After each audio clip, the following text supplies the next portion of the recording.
तो हुकूमत का इतराज़ यह है कि जजेस के मामले पर आप सियासी पॉइंट स्कोरिंग कर रहे हैं। इस वक्त ये मामला सुप्रीम कोर्ट में है। आपको कंप्लीट ट्रस्ट है सुप्रीम कोर्ट पर?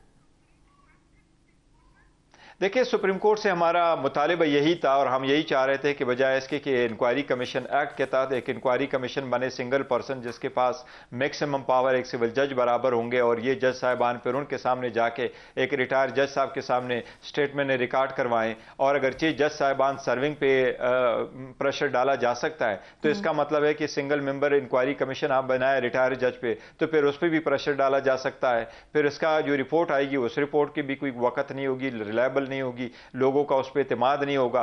दूसरी बात यह कि अदलिया की आज़ादी का सवाल है। जज साहिबान ने न सिर्फ उन चीज़ों का जिक्र किया जो जिससे वो गुजरे थे या उनकी फैमिली मेंबर गुजरे थे, बल्कि उन्होंने इसका भी दिया था कि जी इंटरफेरेंस हो रही है, वो आज भी हो रही है। और साथ ही साथ उन्होंने कहा था कि पॉलिटिकली कंसिक्वेंशियल केसेस में इंटरफेरेंस हुई थी।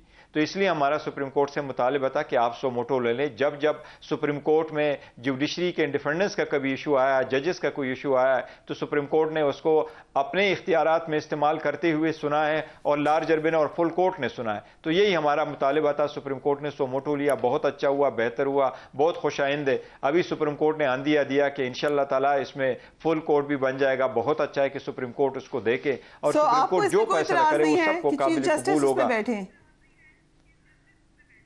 नहीं, हमें कोई इतराज नहीं, चीफ जस्टिस साहब उन पे बैठे। मैं समझता हूँ चीफ जस्टिस भी उसका हिस्सा हो, बाकी जज साहबान भी उसका हिस्सा हो, पूरा कोर्ट। हम PMLN की तरह नहीं है, पीपल्स पार्टी की तरह नहीं है कि फुल कोर्ट का मतलब है फुल कोर्ट बने, सारे जजेस बैठे, लेकिन फलां जज उसमें ना बैठे। हम कहते हैं सारे सुप्रीम कोर्ट पे हमें इत्मीनाद है, सारी सुप्रीम कोर्ट का। बाद में मुखल हो रही हूँ, रऊफ हसन साहब ने तो खुलकर कहा कि नहीं, चीफ जस्टिस भी नहीं बैठेंगे, एक और जज का भी उन्होंने नाम लिया, वो भी नहीं बैठेंगे।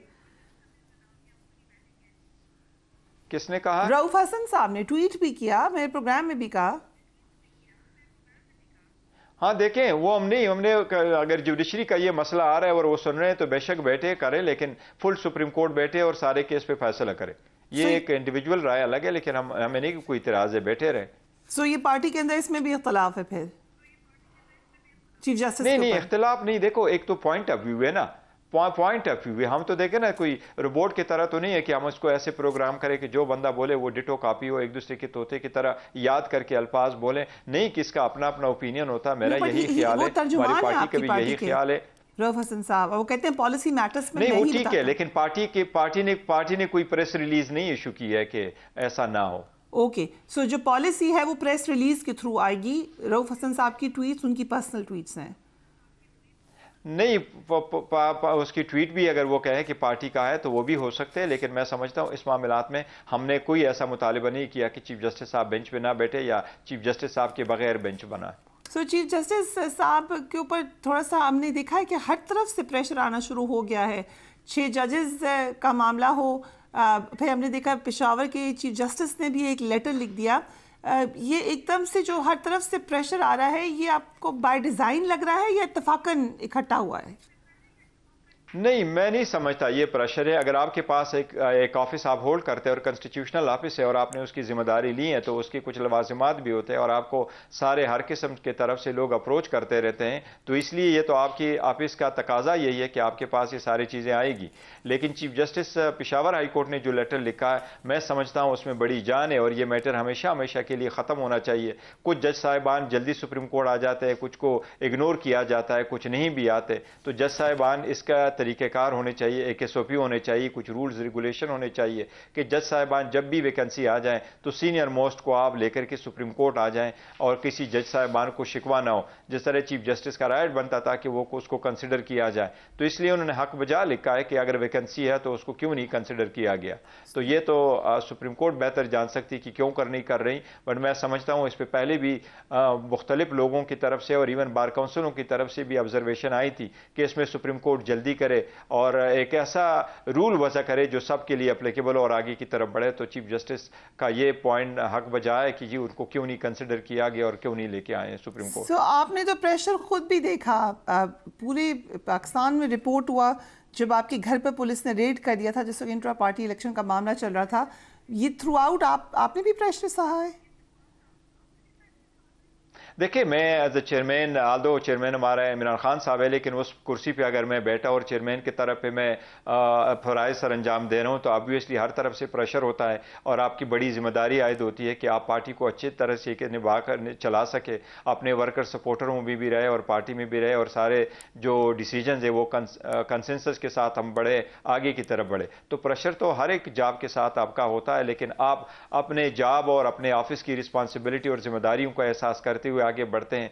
आपको पर्सनल इंटरेस्ट नहीं लेके आनी चाहिए और सारी पार्टी को देके चलाना होता है। तो यस, बीइंग अ चेयरमैन एक टफ सिचुएशन है और टफ सिचुएशन में आपने गुजरना होता है। ये आसान नहीं है, स्पेशली जब खान साहब जेल में हो और सारी लीडरशिप पे इतने सारे केसेस हो और आपकी पार्टी को बिल्कुल एक साजिश की तरह वाइप आउट करने की कोशिश की जा रही हो, उससे बल्ला भी लिया जा रहा हो, उसको डराया धमकाया भी जा रहा हो, उसके वोटर सपोर्टर को भी रोका जा रहा हो, उसके प्रपोजर सेकेंडर को भी रोका जा रहा हो, टेक्निकल बुनियादों पे उसके डॉक्यूमेंट जो है ना वो रिजेक्ट कराए जा रहे हैं, और उसकी इवन वोमेन की, जो हमारी सब की कोशिश यही है कि वोमेन को इनकरेज करे कि वो पॉलिटिकल अफेयर्स में ज़्यादा से ज़्यादा पार्टिसिपेट कर सके। अगर आप उन्हीं वोमेन को जेलों में रखें और लाहौर में बेल मिले तो आप उसको मियावाली ले जाएं, ऐसे सरकमस्टांसेस में तो बड़ा टफ सिचुएशन है, लेकिन अल्हम्दुलिल्लाह हम कोशिश कर रहे हैं कि अच्छी तरीके से निभा सके इस जिम्मेदारी को। जो वर्कर्स हैं वो आपसे शिकायत करते हैं कि बहुत ज़्यादा प्रेशर हो गया, हम तंग आ गए हैं, कोई वे आउट निकालें, कोई बातचीत करें, क्या वर्कर्स का सेंटिमेंट क्या है? वर्कर का, जो पाकिस्तान तहरीक इंसाफ के वर्कर है, उसका उनका वाकई बहुत बड़ा प्रेशर है और वो बार बार कह रहे हैं, और उनकी एक ही ख्वाहिश है और कोशिश है और एक ही डिमांड है कि खान साहब को जल्द से जल्द रिहा कराया जाए, खान साहब जल्द से जल्द वापस आ जाए। और इसी के लिए हम कोशिश कर रहे हैं, क्योंकि खान साहब को वापस आएंगे तो समझो 90% ये सारे मसाइल हल है, अगर अल्लाह करे कि खान साहब जल्द से जल्द बाहर आए। और हम कोशिश यही कर रहे हैं कि इस अप्रैल में ये सारे केसेस का तस्वीर हो और खान साहब बाहर आ जाए। सो रिजर्व सीट का आपने खुद जिक्र किया, ऐसा ह्यूज लॉस, क्या आपके अंदर भी कोई हो रही है इंक्वायरी या आपस में बातचीत के खुद भी कुछ गलतियां हुई हैं? मसलन इत्तेहाद के बारे में क्लैरिटी नहीं थी, लिस्ट कैसे जमा करानी है, सो इसके अंदर भी कोई इवैल्यूएशन हो रही है कि कहाँ से गलती हुई है, किसने की है, क्यों की है?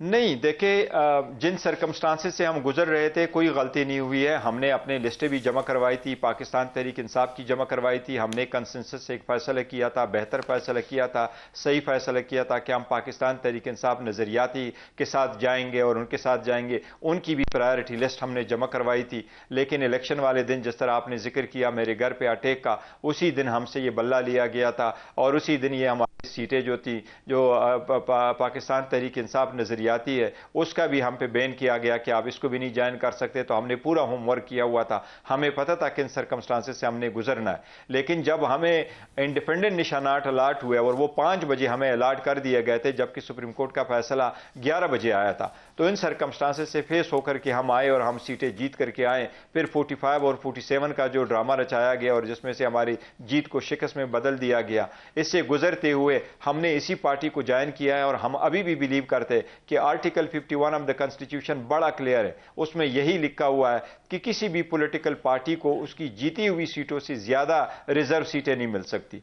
तो वो पार्टी, फॉर इंस्टेंस केपीके में 17 सीटें हैं अपोजिशन के पास, 17 सीटों पे आप उनको 30 सीटें रिजर्व कैसे दे सकते हैं? 26 वोमेन की और 4 नॉन मुस्लिम की। यही हमारा राइट है। हमने सुप्रीम कोर्ट के सामने पिटीशन अब फाइल की है। सुप्रीम कोर्ट से इस्तदा है हमारी कि काइंडली इस केस को लगाएं, इसकी हियरिंग करें, इस पे शॉर्ट फैसला दे दे। क्या ये आईन ये क्लियर नहीं है कि किसी पॉलिटिकल पार्टी को उसकी जीती हुई सीटों से ज्यादा सीटें नहीं मिल सकती, पीरियड। और अगर यही है तो ये सीटें हमारी और हमें मिलने चाहिए। हम पार्टी ज्वाइन कर चुके हैं, हमने 720 पेज के डॉक्यूमेंटेशन मैंने फाइल करवाई है, उसके मुताबिक से विद इन 3 डेज हम सारे पॉलिटिकल पार्टी को ज्वाइन कर चुके थे। कॉन्स्टिट्यूशन कहता है आपने पॉलिटिकल पार्टी ज्वाइन करना है, हम पॉलिटिकल पार्टी को ज्वाइन कर चुके थे।